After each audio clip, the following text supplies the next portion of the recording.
Hi, friends. Thank you for tuning in to the Concussion Coach Podcast. I'm Bethany Lewis, the Concussion Coach.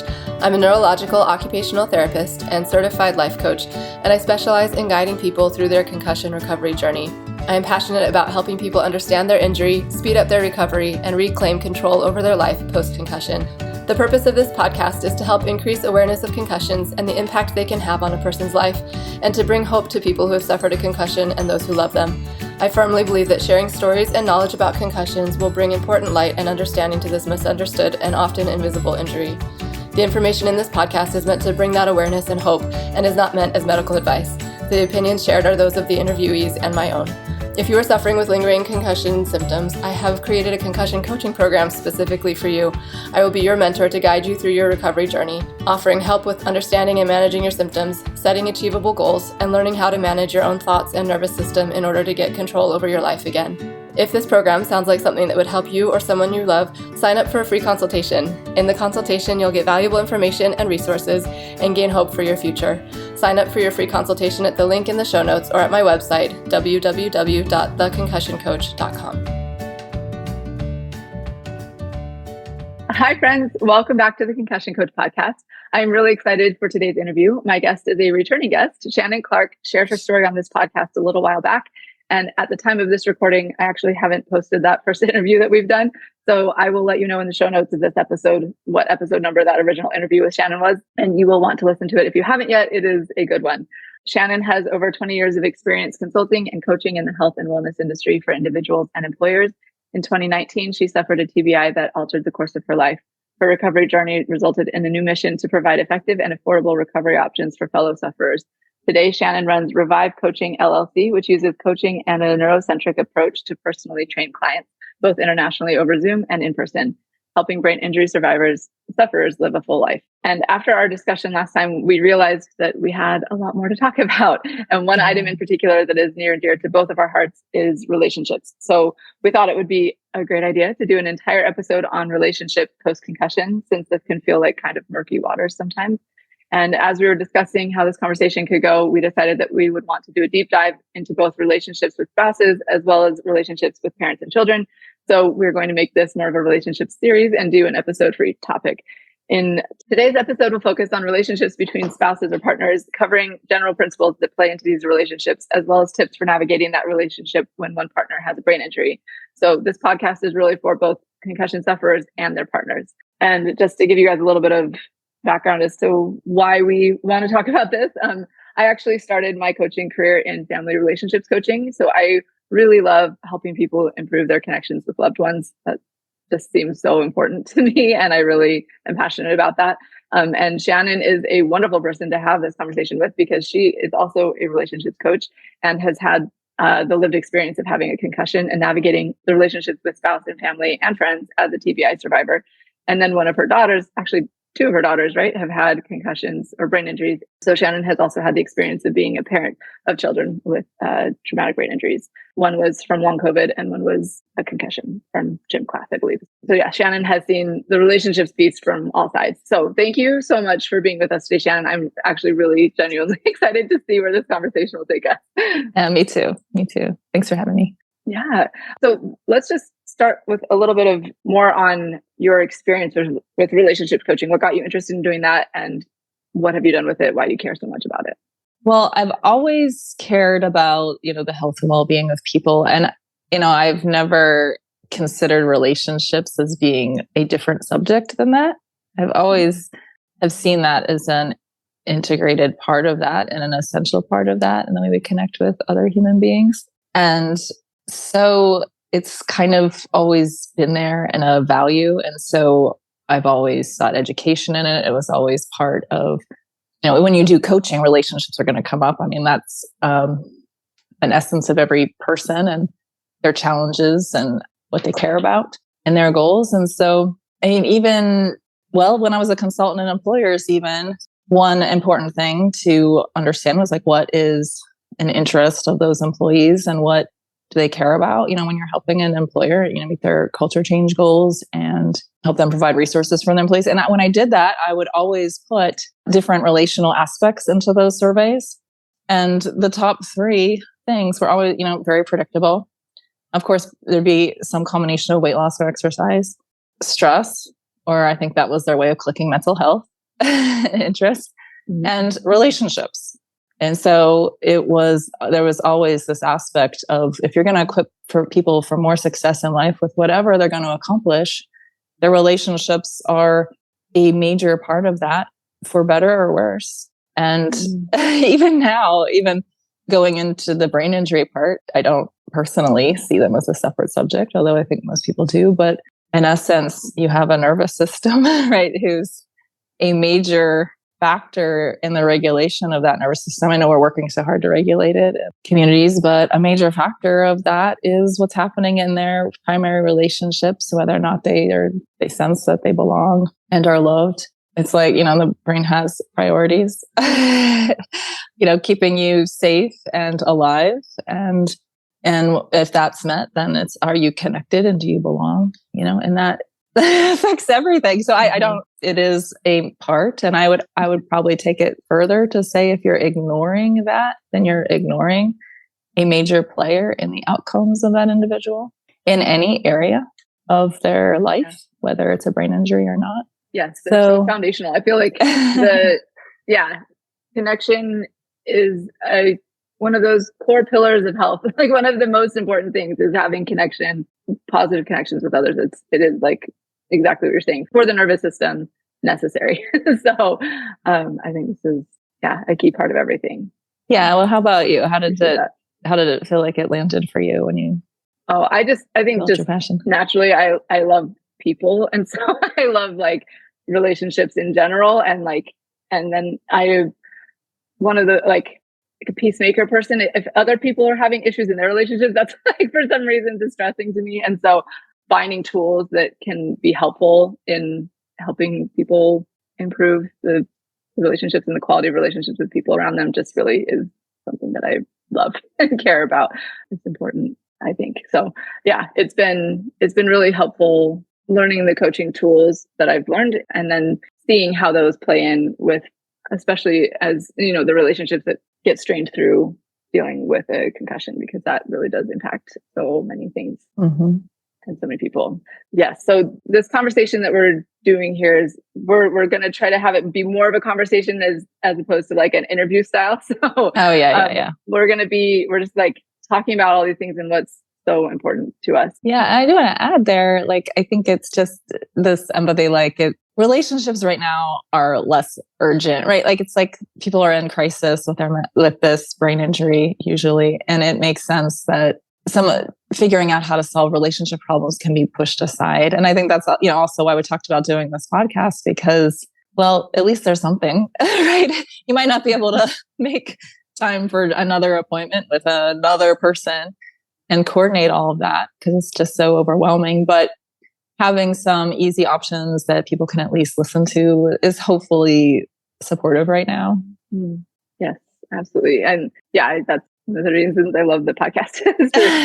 You can listen to it on your own time. You can figure out and hopefully get some quality tips and information. So that's exactly one of the reasons that we wanted to do this. Yeah, we're not going to solve everything today, but introducing concepts that hope make it less overwhelming, make it a little bit more understandable, and give hope, because so much of the relationship issues, I think, especially with brain injuries, are actually just misunderstandings. So. Yeah. Yes. So true. So true. Okay. So Shannon, tell us a little bit. I know you did some relationship coaching training. I would love to hear kind of your experience with that and how that came about, how that experience was for you. Well, now I have always sought education in relationships, but when I was actually in the middle of the muck of my brain injury during what I call my 2 years of unnecessary suffering, one of the things that I, thought about was, if I can do something, what would it be next? So I did in some ways start to think about like, what's next? But the reality was also, I was resting, like laying down 1 to 2 hours every single day just to get through the day. And the other problem I had was PTSD and issues with my mind wandering, and it wasn't fun. It was kind of a negative experience. And I had like intrusive thoughts. and stuff like this. So rest was like, I needed the rest, but it was also could be nightmarish too. It was like, I'd have the, like one of the intrusive thoughts I had, which might be unsettling for some people. I see it as beautiful now, but I had this like image that would come to my mind of this, like a injured baby rabbit laying in a field, like alone and abandoned. Now at the time, like it was horrifying. Like, why am I seeing this injured animal in a field? Very unsettling. But you do some healing and realize, oh, like my brain was like, a picture's worth 1,000 words. Like that was just how I was feeling. Like that was a picture of what I was feeling at the time. But anyway, at the time I was like just horrified what was happening to me. So I would do so much better if I anchored my thoughts by listening to things. So when you are laying down for 1 to 2 hours for 2 years, you have a ton of time to listen to all kinds of content to anchor your mind.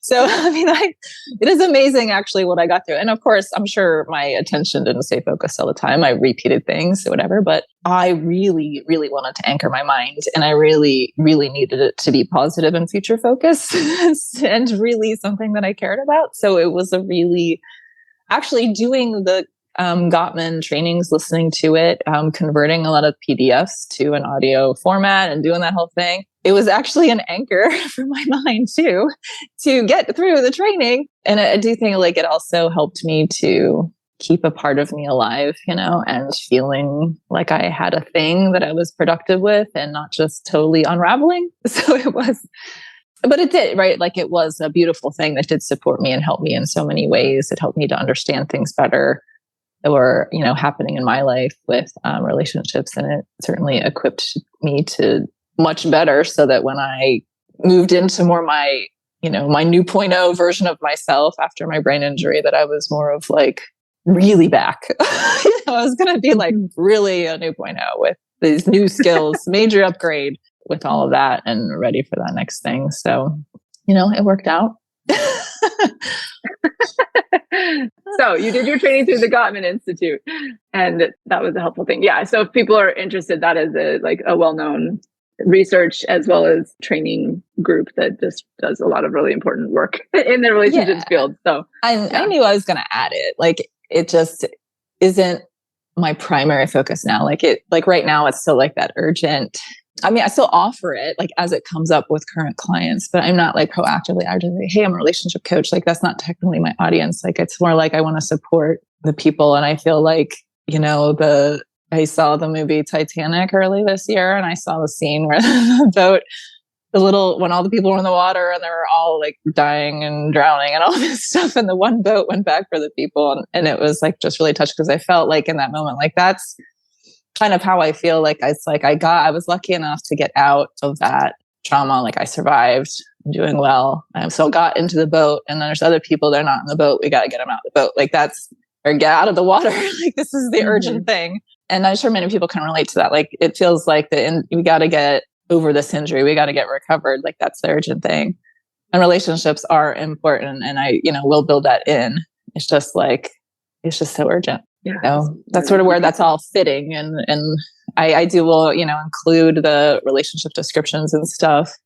And there will be resources coming. That's how it just fits into what you're offering. Yeah. Mm-hmm. Awesome. Yeah. Awesome. Yeah, it is. I think it is so key and so important. And I think as we talk about relationships, like there's things that are just true for relationships altogether. Like all relationships can be challenging. What are your thoughts on this? Like what the discussion we're going to have is, it's hard to separate from like a quote unquote normal relationship from one where one person has an injury, because a lot of the issues are the same. It's just kind of like more amplified, right? Yeah, totally. And I think it's interesting. I don't know if you've seen the research. It's like the symptoms that somebody has after a concussion are actually really predicted by their kind of the neurological deficits they had before the injury. It's actually kind of the same for the relationships too. It's like kind of a lot of the stuff, right, was like kind of maybe going on at some level. And now things are just way more stressful. And now it's just like all is way worse. This is kind of an interesting thing, but yeah, totally. Like none of this was modeled for people. It's like we grow up, we're taught like relationships are the most important thing. someday your family, the family you create, they'll be the most important thing. Your spouse should be your first priority. And parenting is key to the future success of our world. But yet we will not equip anybody with any skills to do any of that well and hope it all works out. we're all figuring it out together. It's not, but yeah, there's not a whole lot of like explicit training of like how you deal with relationships. It's just good luck. Yeah. And even to like look into how to really equip and educate yourself to help people with it, it's kind of interesting. It's like, there are therapeutic modalities that are there for when things really turn clinical, but there's really nothing that it kind of equips just like the basic skill level for success. Can we just get to level 1 or 2 before we're totally falling off the rails in our relationships? Yeah. So, and then there's like you were saying, these things that are common for everybody, no matter what, like the relational insecurities. Do you want to have anything to say about that? Yeah, I feel like, we all come into relationships with baggage, a little bit. Like, I think if I would put it simply, just kind of being aware, we all come into relationships with, I would refer to them as like buttons that are easily pushed, things that we might be maybe more sensitive about than others. And, if there's a feelings that you have that remind you of feelings that you often had when you were a child, like the negative ones, there's ways we all kind of come into relationships with that. And that makes it harder. What do you think about the relationship insecurity aspect of things? Yeah, I think, we all come in, what you were saying, we all come in with our own things that we are dealing with. And it can be, it's challenging to figure out our own selves. I think sometimes that self-awareness is a piece as well that we have to consider where we're at, and then recognizing that in relation to others. I think one of the things that I really liked from some of the training that I did, a lot of my training was with Jody Moore and Brooke Castillo through the Life Coach School. So that's kind of my background when it comes to coaching tools. One of the things that I learned from Jody Moore that I really liked is that relationships are kind of in our own heads, essentially. Like how the components of what a relationship is what we think about the other person, what we think about ourselves, and what we think the other person thinks about us.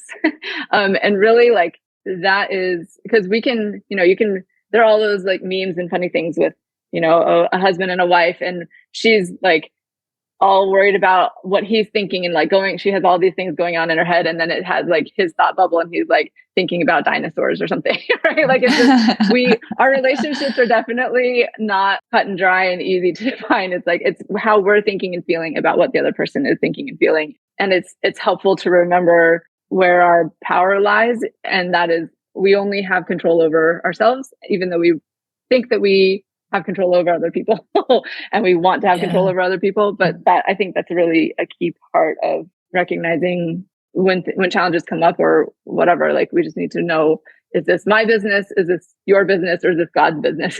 There's like 3 types of business out there, and the only one that we have any control over is our own. So any thoughts on any of that? Well, I'm thinking that I would love to maybe, when we get into just the brain injury specific conversation, to maybe we can do a little example of that. I think it could be really helpful to hear that. Yeah, we can definitely jump into that some more.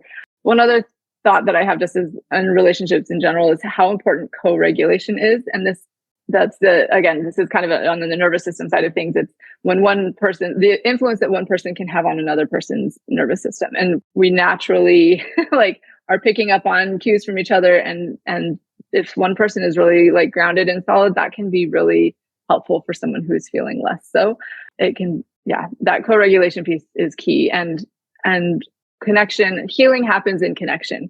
It's so important to the healing process. So we need that example and that feeling from others that can help us to calm down when our nervous system is out of whack sometimes. And so I think that's an important piece, and especially for someone who is, a caregiver or a support system to someone whose nervous system is often dysregulated. Just know that you can really, like, your just presence can be so helpful and healing. And then on the other hand, don't let that, I don't want that to feel like overly pressure filled. Like you have to be there for them all the time. That's not what I'm saying, but just know that you can make a difference. And just, again, just in your presence, you don't even necessarily have to do or say anything. Just being with a person can be healing and helpful for them, for their nervous system. Anyway, those are some thoughts in general for relationships that I think are helpful for people to maybe hear. So yeah. And then that brain injury shows up and wipes the rug out from underneath everything that was working well. And then they like start over, and now everything has a different meaning and a different interpretation, and that's not realized, and then the difficulty really begins. Yes. Well, why don't you go into this a little bit more for us? Tell us about what makes a brain injury make things more challenging in relationships.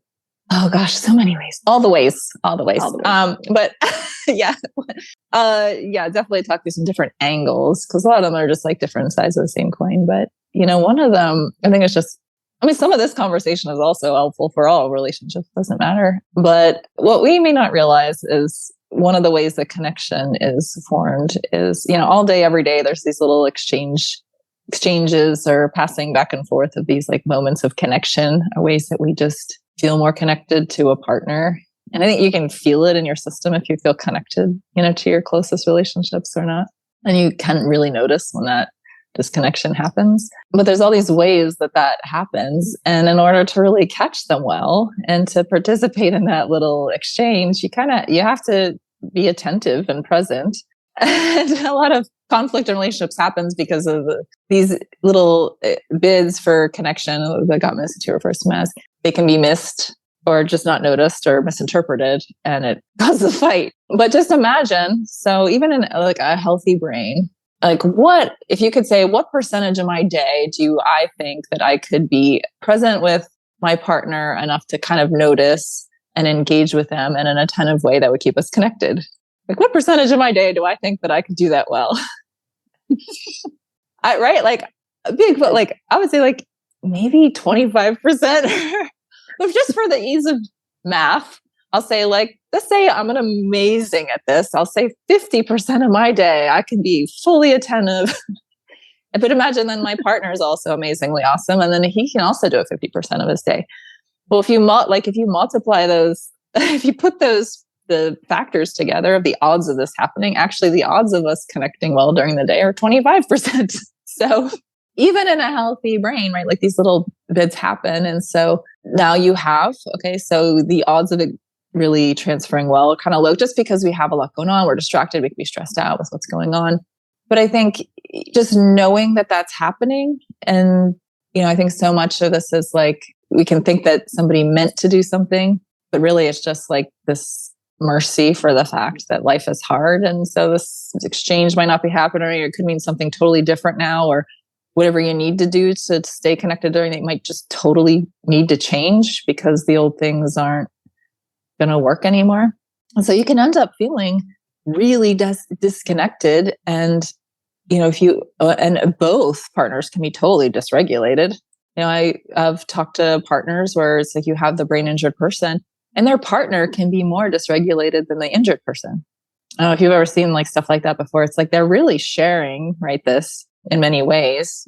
And so this connection can really fall apart quickly. There's changes in all kinds of things that can be misinterpreted when it comes to keeping that connection. Some examples are just the way that it's so easy. It's like the stuff that like the person who is brain injured is really frustrated in their body, right? Like there's so much that they can't do. They want to be able to do. It can really look from the outside, if you don't understand what's going on, that person is frustrated with me, or that person is being mean, or a big one is a potential change in tone of voice. Tone of voice is, can be that symptom of the dysregulation, but not knowing any better, right? The partner can easily interpret that as, now you're just a mean and grumpy person. Because when I saw those things in the past from people, all I've ever known is when I hear this tone of voice, or when I see these expressions, that meant to me that somebody was being mean, and I don't know or understand any different. So now I think my partner's become mean and grumpy. And so now we have this confusion and changes of how signals are being sent back and forth, misinterpretation, conflict is just primed and ready. Yes, it is. Well, and I think too, like you're saying, there's also the person, the brain injury can cause people to lose their filter a little bit and not have the pick up on the social cues or be a lot more blunt and and quote unquote rude than they would have been before. And it also like can impact their impulse control and ability to refrain from doing or saying things. And so, yeah, it does. It makes it challenging. It's definitely, it's a different game. I got stories about how I was mean. Okay. Well, it just, I can laugh now. But really, like, so I can at least say, like, I knew better. I really did. Did you feel like you knew better at the moment? Like in that time? Absolutely. Like I would experience it in my body and then hate myself because I couldn't be different. That's just awful to experience. Yeah. Like, and of course the spouse can be frustrated about it, understandably so. And it's like, promise you, I hate this. And I hate this part of myself more than you do. Like, that's kind of where we're at, and that's sort of it escalates and it can make you even more dysregulated. But like some examples from my past, which come to mind, I think like one of them was, I use the analogy that a brain injury is city under construction, right? Like, so there's all this backup of thoughts and things that are not where they should be, and just all these detours and, energy and fuel are just burning. So if I would get like interrupted from what I was doing, I mean, what, the other person doesn't realize, right, is that it took so much energy for me to get focused on a thing and to make progress on it. And I'm already working so hard, but like just to get to that parking lot of this subject over here, it was so hard. And now because you interrupted me, I just lost all of that. And it's going to take me forever to get back to where I was, And so I know that I had this like evil glare, that I can absolutely understand was interpreted as, how dare you talk to me, right? But the reality was like, yeah, don't interrupt me. And so, yeah, it's a button pushing on many levels, because it's like, yeah, it's frustrating. It was frustrating for me that people don't understand what I'm going through. So they don't know, like they don't understand how hard it is for me if you just come in and interrupt what I'm doing. They don't understand. Like another one was, well, because, I'm the mom and I knew everybody's schedules, people come and they're just asking me questions like, what do I have going on this week? Or what are we doing at Saturday afternoon? Or like that kind, just these casual questions that should be normal. But I would get so frustrated because it's like every time that happens, it feels like a memory quiz. And I'm just thinking, stop giving me a memory quiz. Why are you giving? I'm not saying I didn't say this, but I was so just frustrated by the assumption that I have everything memorized. So I have a couple times just come out and snapped and been like, stop giving me a memory quiz. I have a brain injury. Like, stop it. And they weren't thinking they were giving you a memory quiz. They just want to know what was going on. Right. So right. That's just where like this the challenge information that people should know and normal people should be able to talk about. But my real honest experience of that was feeling like it is a memory quiz. And even like my husband would just be doing like trying to connect with me, like to know what was going on with me. And because that's how he always has. And how else do you do it? And he'd ask me like an open-ended question about my day. And I would feel, so that is very well intended, but I would feel almost insulted by that. It's like, do you know that you're asking me to write an essay right now? Because in my mind, it is the most accurate feeling that I have to describe that is it's so I'm in school and the teacher just assigned this essay writing task. And now I got to go research and pull all these thoughts together and organize them in a way that I need to communicate it well to you in a way that you can understand. And that is a huge project, Mm. And so I'm like, I'm really not in the mood to write an essay. I said that a couple of times. That is so fascinating to me. I'm so grateful for you sharing these insight into what it felt like, because it does seem so natural for they're wanting to connect, like, tell me how your day was, and so it's so interesting to hear what that can be interpreted as if your brain is like, everything is so hard. That's a challenge. Yeah. And the other kicker to it is, I think it can be even more button pushing, just for the sensitivity of it all. Because it is also a reminder of how much people don't understand. So in those moments, it's like, not only are you asking me an open-ended questions at the end of the day, but in addition to that, I experience that as a reminder that you don't understand what's going on with me. And so that attempt to connect from a very well-meaning partner is actually experienced, right? It was experienced as by me as, you don't know me. So an attempt to connect to me is a push away, right? So now we have new meaning. Yes. Well, I'm hearing this. I'm like, oh my gosh. How are they supposed to help if they don't have any, I don't know. It feels right? so hard. Which is why I'm being really honest. So there is this new, so people can hear it and know. Well, and it's funny, the part about the interruption, that makes so much sense. But it's funny because I feel like that's also probably amplified with the brain injury situation. But my husband, I have said on numerous occasions that the 8 words that saved our marriage was, tell me when I can talk to you. Because he would get in he'd get in his mode of working, and if I came in and interrupted him, he would get so frustrated.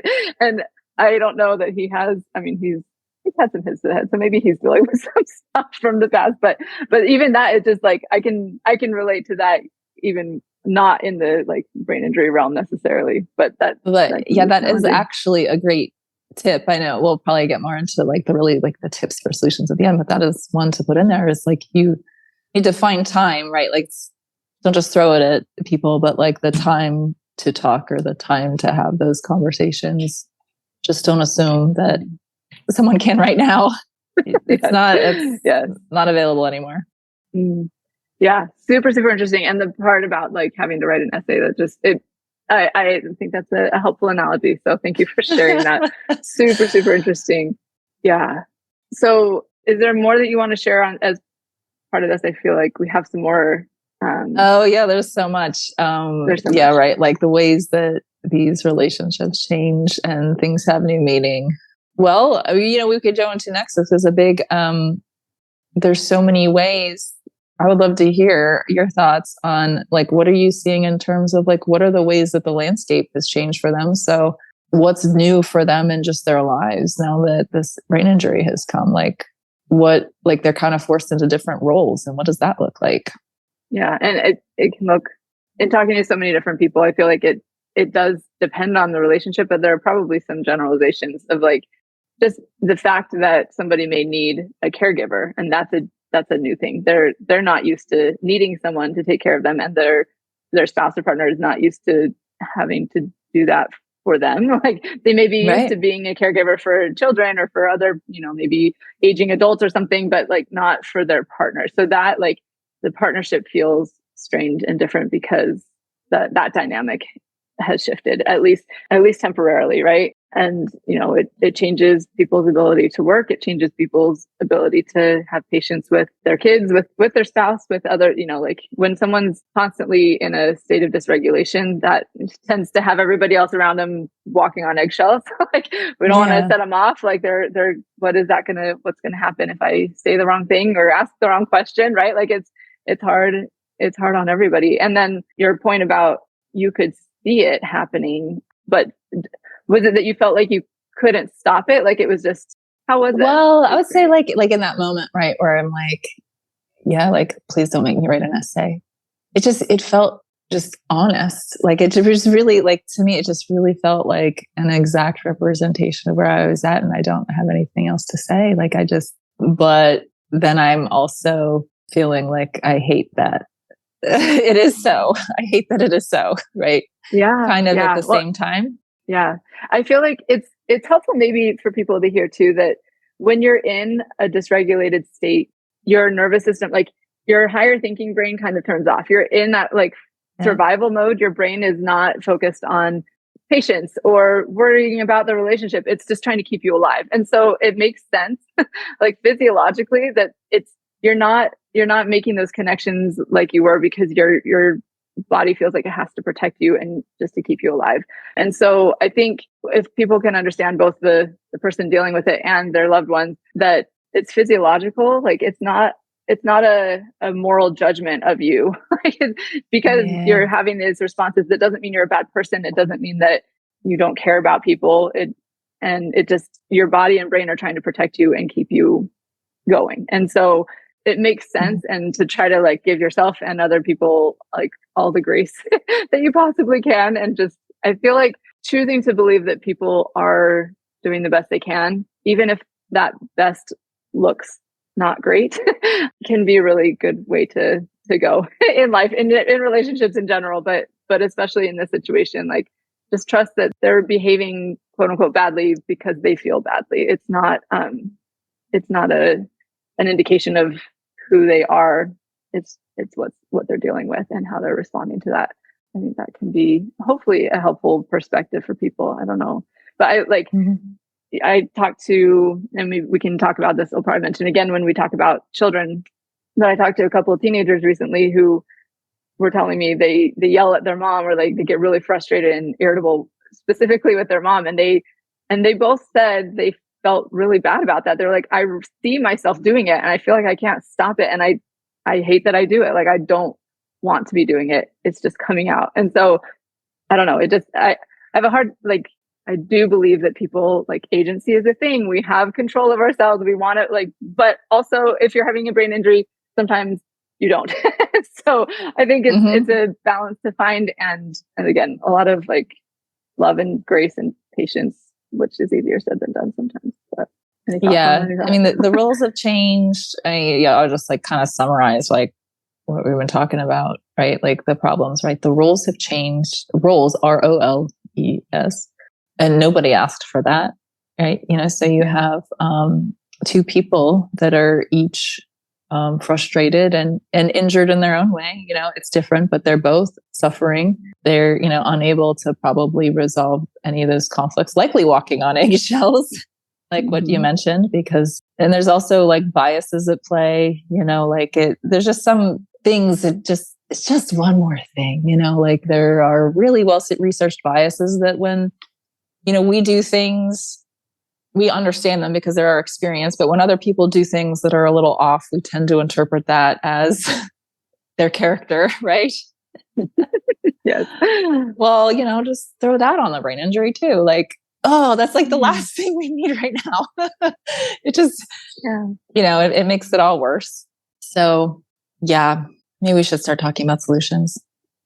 Let's do that. Yes. Let's be more positive here for a minute. Yeah. It is so hard. We just want to acknowledge the hard, though. I think that is important for people to see. Like, you're not alone, and you're really not alone. This is, and part of the problem with this is that it doesn't get talked about. Like, I know in talking to some of my friends whose spouse has dealt with a brain injury, they talk about how it's that relationship is so sacred, but also like private. Like, you don't like.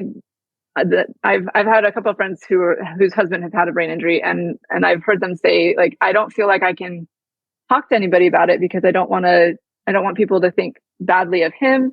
He's dealing with so much stuff. I don't like, and there's just the privacy of a couple relationship adds a whole other layer to all of this, of like feeling lonely, I think, in it, and for both partners probably. But I think that's an important point to make, is just and I think it can feel lonely and you're not alone. It's lonely, you're not alone, and you're not bad people. Yeah. It's like, I don't think anybody's meaning for there's just so much that happens that's bad. That's nobody's fault. Like it really isn't. It's like you're good people in a bad situation and not equipped for success. That's sort of like the summary of that is why that's not going well. Yeah. Yeah. So let's try to help equip people with some for success here. What are things that you've found that can be helpful and important for people? Yeah. One of the first things I often end up, talking to people that always comes up is, when the injured partner is so hurt that their partner doesn't understand. And I can feel so alone. And it's really helpful to just notice that. And I think what is tricky is their partner will like never understand, like fully like what. And so I think it is helpful to know and to realize, okay, it makes sense. Like if somebody's been through an injury and may feel like a totally different person and kind of, it can feel so strange. So like you kind of feel like you're in this, well, at least I felt like I was in a different body and like, these experiences. So you feel like nobody knows you. So much of that is just a deep need to be known, right? So like that is like a deep need to be known by someone. It doesn't have to be your spouse. I guess that's one of the points. Like you can, like the spouse, your partner can try and be empathetic and compassionate and achieve some level of understanding. And that's great. It's just that to have your need to be known met is likely best in a support group or other people that get it. They just in that kind of, and let's say like support groups are so great in these other communities, but your partner is not a bad because they don't understand. Like there's just no way that they can. So it's sort of like coming to that. It's sad that they may never will, fully, but it's not a fair expectation either. That's like kind of the point. Well, and I think it's also maybe helpful to realize that nobody like really like everybody's experiences are so unique to them. Like there are similarities. I think there's definitely room for understanding each other, but like really nobody but God knows exactly how you're feeling like for anybody in any given moment. Yeah, I think that's a good point. Like it's not a fair expectation, but you can, I love this point that you're making, that you can find ways to be known and be with people, like find the people who do get it. And I think for the spouse to recognize that as well, to be in a support group so that they see that, oh, okay, this is not just like my person making things up or whatever, like this is real. Like I think that understanding can be improved by both people engaging in some sort of support group scenario or something. I don't know. And pull it back to the picture you got about like you and me and like what's our responsibility and what's not. I guess that's sort of just drawing a line there and be like your partner can try to understand. They can be empathetic. They can be compassionate. They can show support in some way, but that is likely where that will end. And it doesn't make them bad or wrong or a bad partner. Yeah. And actually, when you say that, it makes me think about how like we are responsible for getting our own needs met. Like it's not their responsibility to like fill all of our needs. And so if you need to be known and there's no way that your partner can do that, like then find somebody who can. And again, that doesn't mean that you're going to be unfaithful or like it's not like a breaking of the relationship. It's just allowing you to get what you need so that you can be more of who you want to be and show up how you want to in the relationships that you have. I think that's a good point. Thank you.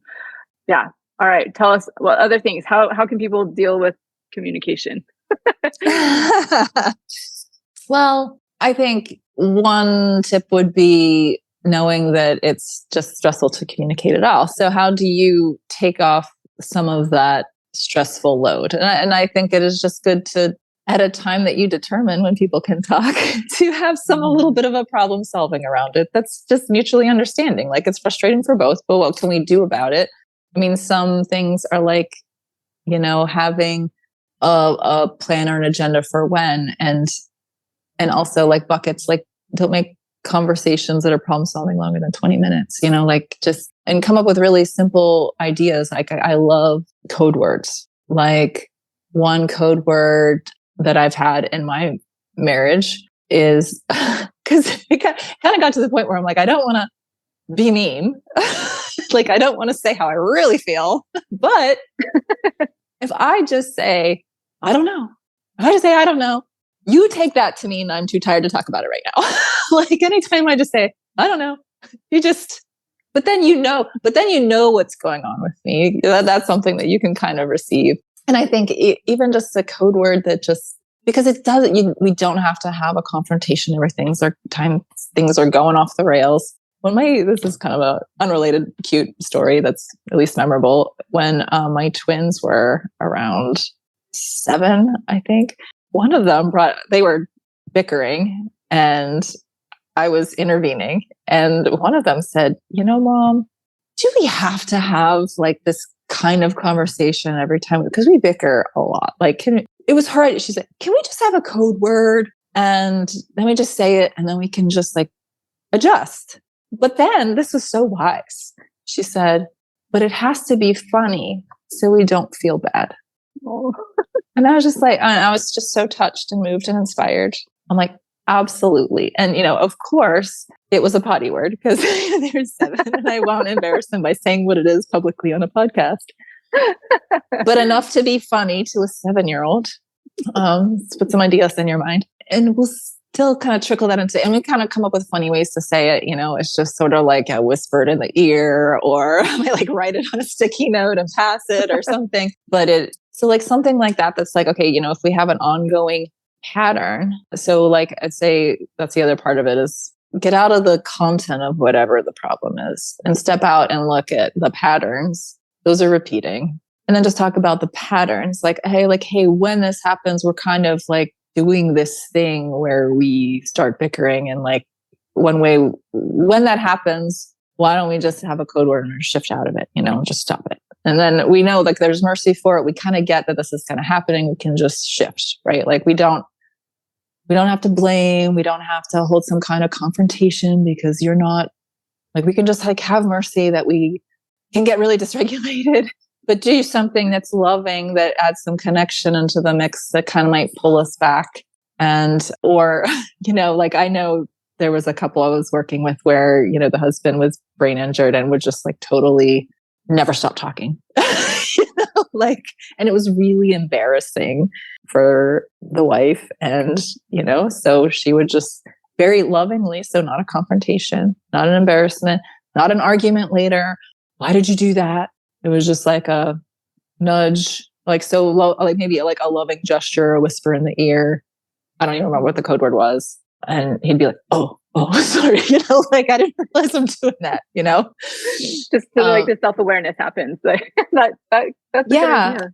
And keeping it simple with like a rate, like rating, like you don't have to have whole conversations about things. Like you can just, and actually, okay, so in the world of like really connecting in a conversation, really to connect deeply with an individual, you care about empathy. You might care a little bit about the context of what they're saying, but real connection comes with feeling what the other person's feeling. So for my brain injured friends out there, this is my permission. Unless it's content, like all the little details that you have to remember for later, like you can request that somebody writes that down for you.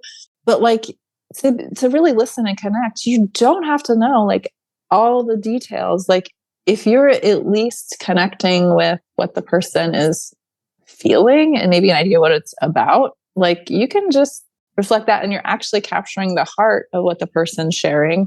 So let's say like I would get really upset with myself because, my husband's an external processor. He wanted to tell me all about his day, so we'd finish his day. And of course it's evening, my brain's tired and he would be going on and I would just be like, I am not following what you were saying, Mm-hmm. And of course I would say unhelpfully, I'm sorry, I'm not tracking. Right. Which could be hurtful to hear, because it's just like, oh, well, I guess I can't talk to you. What I wish I had at the time was this conversation to speak back into my life and be like, hey, just capture, like, hey, it sounds like work was really stressful today. And you're staying connected because I think for me, like the thing that I couldn't push past was like, I just felt so bad that I couldn't pay attention to my husband. So I was really just mad at myself. Like, I'm like, God, I can't know my husband because I can't even like hear what he's saying, but I can absolutely catch like how he's feeling. Like, work sounds stressful. So like, if you're trying to connect with your spouse, like you don't have to write an essay. You don't have to do a memory quiz. Like you can just say a feeling. Or you could give like a rating scale, and you can give like maybe how much time you want to talk, like productive conversation, like and just make that like your normal little seasonal, right? Like for this phase of recovery, like you could just make that like your strategy, like your check-in, and you have like the most priority basics, like, hey, energy 3, sad at 5 minutes, like really. But that is actually, then you're talking about yourself. Like you're actually, I would argue, communicating more clearly than most people if you do that, because you're being very upfront about exactly how you feel. You're being very upfront about what you have to offer. You're even creating a time boundary. That person that you're talking to is a lot less likely to take whatever you're saying personally. You're not being insulting, Mm-hmm. They might even have compassion, right? Like for you, because they're like, oh man, that's hard, that it's only 10 a.m. and you're already at 3, that's hard. Yeah. Yeah. I think that's such a good idea to have when you're in a place where you can have the conversation, to talk about it ahead of time. Let's strategize how we're going to be able to communicate, and yeah, having some like maybe some key points of, okay, let's do these things, and knowing that it is a seasonal thing, like you said, that it's not going to be like this is for this phase of recovery, and maybe you'll want to like carry some things over, but that is at least to get you through this this period. And I do like that idea of having a sense for like a rating scale of where you're at. 'Cause sometimes it could even just be that like I'm symptoms and like everything. A lot of times people feel like they can't describe it or don't want to take the time to like write an essay to tell exactly what's going on in them. So it's just like, I'm at an 8 right now. Like, and we all know that means that I'm going to excuse myself and just go and take care of what I need to. And I think, if the partner is, again, like if they hear, okay, I'm at an energy level 3, I have 10 minutes, like to talk. And if that's not sufficient for them, then find a friend and like they can meet their need for getting like talking about their day in other ways as well, or journaling. Like they're like, again, we both need to be taking our care of our needs to the degree that we can, and then obviously trying to support each other to the degree that we can. But that's going to shift and change in the through the recovery as well. But that is definitely something that everybody has to deal with in relationships all over the board, across the board. So, and something with the code words, I think that's such a good idea. One of the things that my husband and I came up with early in our marriage was a code word to say, like, to kind of stop the discussion or like questioning of things. Like if he tells me how he's feeling and I'm like, yeah, right. Like I want to like get more into it. If he like he speaks Chinese, and so Junda means really, or like Jundama is the question. Like, is that really what you're feeling? And so that's kind of what we'll ask, like, Junda, like, is that really what you're saying? And if the response is, yeah, like really, then it's like, okay, we can drop it. Like, I'm just going to believe you and know that I don't have to push further or whatever. So that's been a helpful thing for us. Like we use it the same. We're like almost 20 years in. So it's, yeah, having things, these are just tips that I think would be helpful for anybody, but I could see them being especially helpful if we're working on a relationship with dealing with extra stuff from a brain injury. Yeah. And if you notice, like one of the things that we're talking about with these tips is that they involve like almost an assumption, right? Like that the person isn't bad or trying to be mean. Like if you have a code word, you're assuming that these things are just kind of happening and that it's no one's fault. Like there's just like a different. So I think that is one of the biggest things is you want to have a really generous, positive interpretation of things, like really generous. You have to, I mean, because sometimes it's a stretch. Like imagine you come home and somebody's like really grumpy, right? Like, and instead of getting mad at that, just saying you had a really hard day, like instead of having judgment that it's somehow wrong or that you're trying to be a jerk or that assumption that somebody's trying to be mean is sort of one of the big shifts in what we're talking about. Yeah. And I think too, something that when you said that brought up for me was this idea of like allowing people to have their own experiences as well, and not feeling like you have to try to fix it for them. I remember my husband was, you're getting all of my my husband's experience in my relationships with him. But that's what we're talking about. And he's the best. I will just say that out there too. But there was a time when he was struggling. He was having a bad day and like in a grumpy mood. And I was like, I like wanted to mirror him. Like we tend to just like respond the way that they're responding. And so like he was grumpy. And so immediately I was like wanting to get grumpy, and like I had all these coaching skills. So I was like, oh, I'm going to apply these things. It's so hard.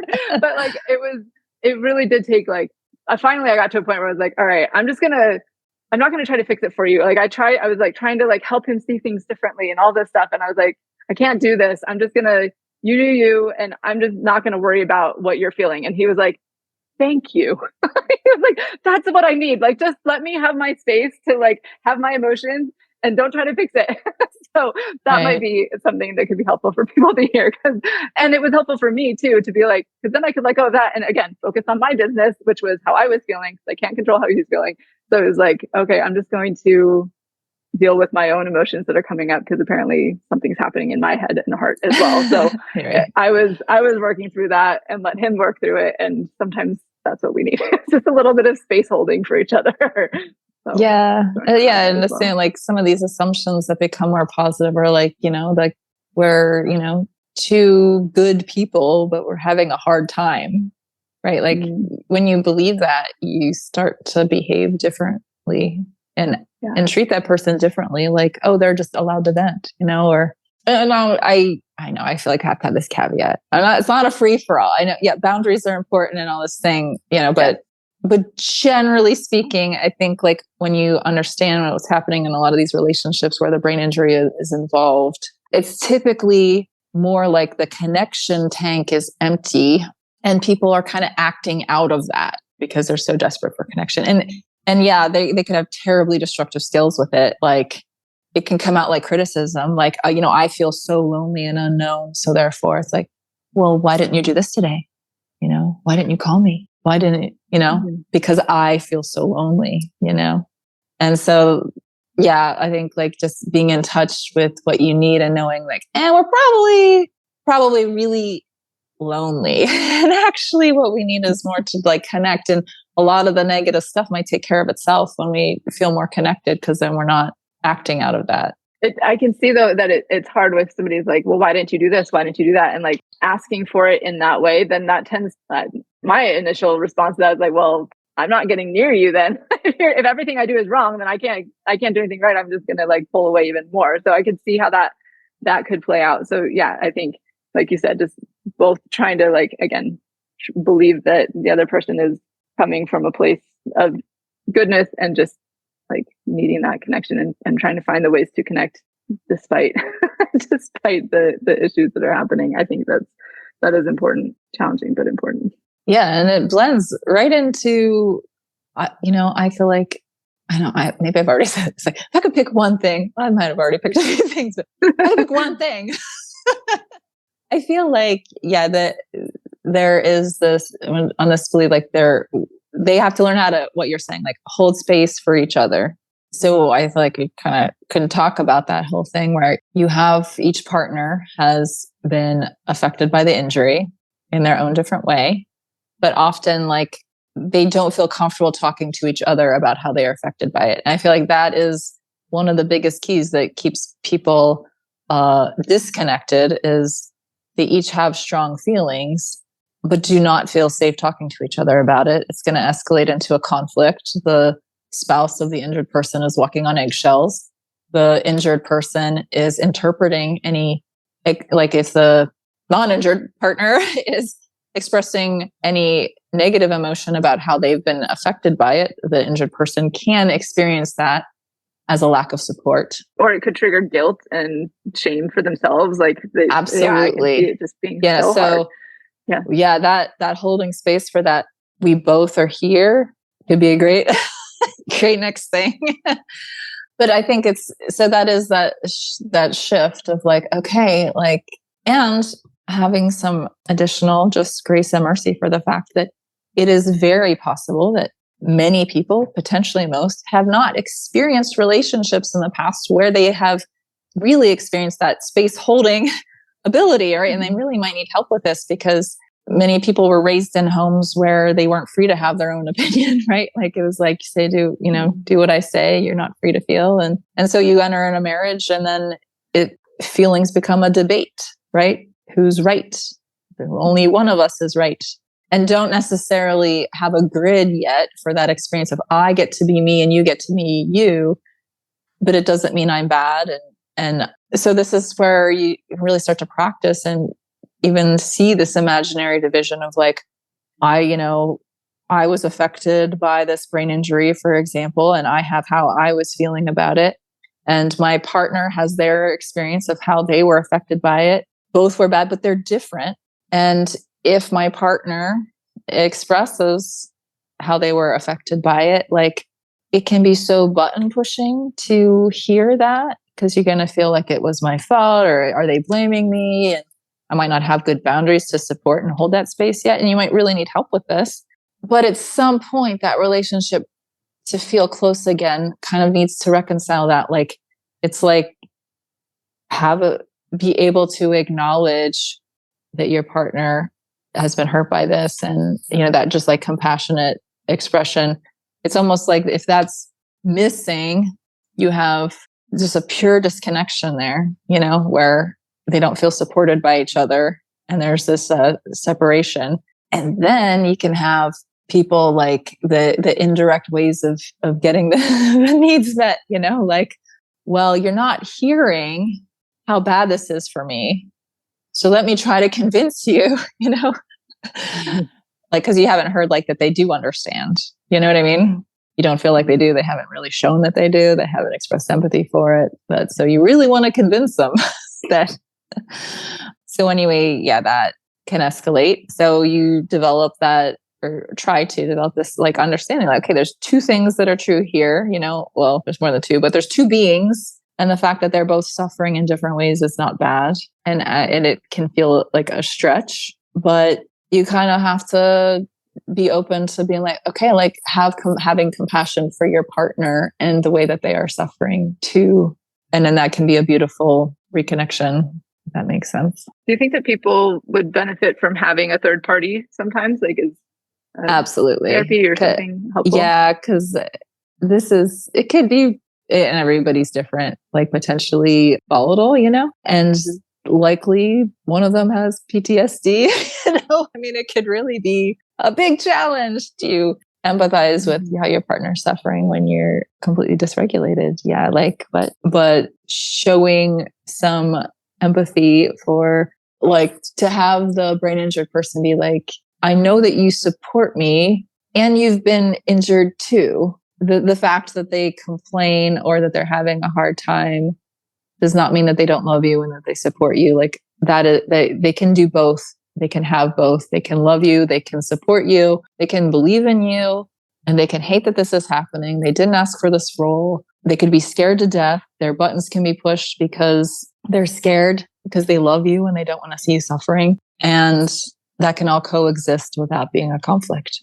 That can be a lot to hold. Yeah. And I think, I don't know, as we're talking, something that I was thinking is that we can do, having the conversations, trying to make that connection can be more helpful if we're both trying to regulate ourselves and our own nervous systems. Because like we said, if you're in a super fight or flight, high sympathetic, then you don't have that, again, the capacity to think really clearly and to work on things. And so sometimes, like, literally taking space for a minute to calm down if we're in the middle of, things are escalating, taking some space and then coming back and working towards it. And I think one of the things that can be helpful in calming and understanding ourselves is just to journal, like writing down, writing it all out. And I think one of the tips or tricks that can be really helpful is to like write everything, like all of the things that you're mad about, that you're frustrated about, like don't hold anything back on this piece of paper, write it all out and then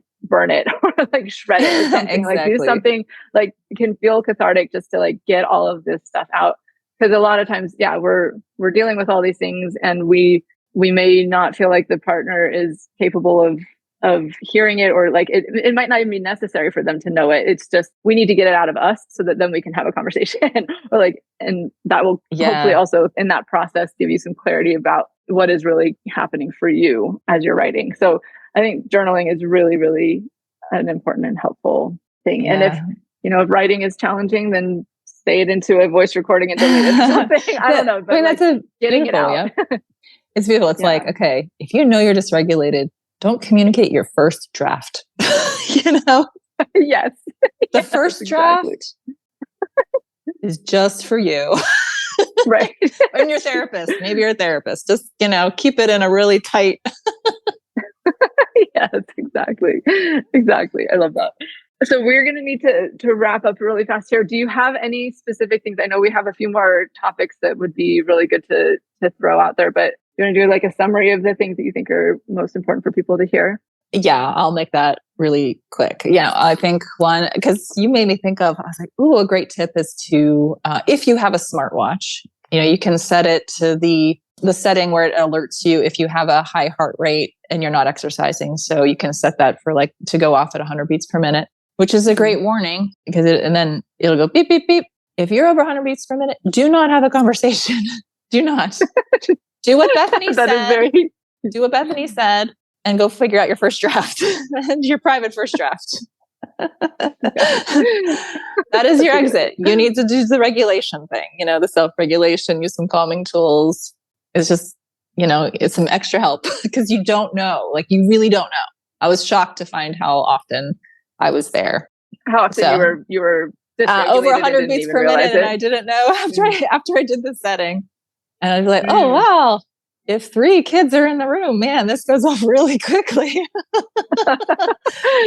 That's so helpful. I feel like that's such a good thing. It's so it's math. It's so there's not, again, no judgment. It's not like, oh, I'm a bad person because I'm getting overwhelmed. It's like, oh no, okay, yep, this is clearly having a physiological response for me. So I'm going to you are physiologically aroused.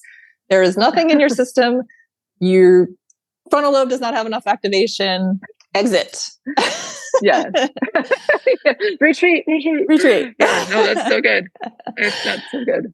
I think, 2 more quick things I can say is, I think it's good to have a conversation about the mental load of your household or your life, because it is its own thing that's often not discussed. There is a mental load of figuring out the kids' schedules, managing things. There's a mental load associated with the care of the brain injury. And if not communicated, those items just fall. They either drop and somebody gets blamed for them, or they land on somebody who picks it up, but maybe bitter that they had to pick it up, but it wasn't discussed. So all right, one of you is brain injured. The mental load is different now. The mental capacities are different. So you have a same load, but a smaller capacity. So the physics are different. So let's just maybe it's just problem solving. So let's just maybe together figure out how we can manage that differently. And that's so good. I think talking about, what things can be dropped, what things are not necessary, that are an unnecessary load, that aren't necessary. Also finding out the other partner, what is their capacity? What can they take on? And then are there people that we can, resources in the community, in our friends, family group, church community, wherever, what other resources do we have available? I think I really love that you brought that up. That conversation could be so, so vital, I think, just to help make it so that some of the issues that could be happening are not even happening because they're taken care of. We figured it out already. Yeah. Yeah. Such a good point. And for the brain injured, it's just so nice. Just the assumption or just the acknowledgement that it's harder now, right? This can be a beautiful, compassionate thing. How about you? Is there anything you want to make sure you have on this? You want to say, share with your audience? No, I think that was, I love that piece. You have a section here on gender differences from the notes that we shared here. And I know we only have a minute, but is there anything you want to summarize? Because when I just see that, I think about a conversation that I had with somebody recently who's really passionate about helping concussed moms in particular. And she said something interesting in relationship wise, that she was like, my relationship with my husband was for her, she felt like that was already a given, and her kids needed her. And so that's where she put her mental and emotional energy, was into being a mom. And the spouse relationship was challenging because of that. And I think they're good, but she didn't go into details, but I just feel like I could see that playing out. So like, especially like from a mom's perspective, like trying to help the kids as well as, and then having the relationship with the spouse be like, okay, well, it's a different thing. I don't have to take care of him. I have to take care of them. And so anyway, any thoughts on that? I mean, well, bottom line, it's different. Right. And I don't want to like over like generalize because we're all like so different in our relationships, but even, it is well researched that there are gender differences in how like women and men tend to engage with healthcare. So just knowing that alone, like the woman tends to be the one that drives the healthcare conversation. She's the one scheduling the appointments, coordinating the things. So when a brain injury happens, if it happens to a woman, often she can carry the own load of her, right, like her injury and that kind of mental load. And then, if the man is injured, the woman kind of steps in and can manage that for him. And I've, had women, say like, it is so heartbreaking to me, like if this happened to my husband, I would be there with him. I'd be taking him to his appointments. I would be doing this for him, but he would never do the same for me. And it can be like a really heartbreaking situation, and it's sad. And clearly there's like, so this is a situation where a woman wants more support, and that's a conversation she needs to have with her partner, because they're left unspoken. There's sort of this assumed there were gender differences in play before the injury. So that's kind of another way, like that was there before, and she may have done all that before, but now that there's an injury, like he doesn't know any different. So he's doing this, the same thing and maybe less involved. And that injured partner can feel like, well, where are you? And but then similarly, if she's overly involved, the male can be like, right, frustrated, like, give me some space, Right.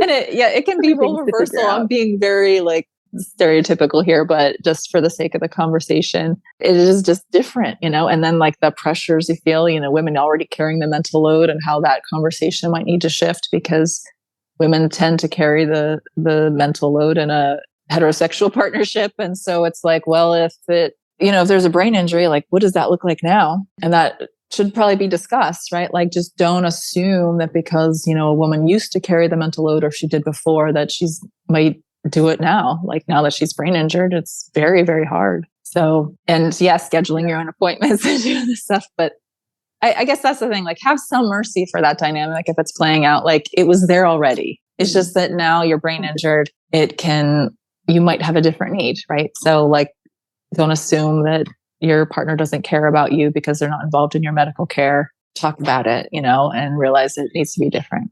Yeah.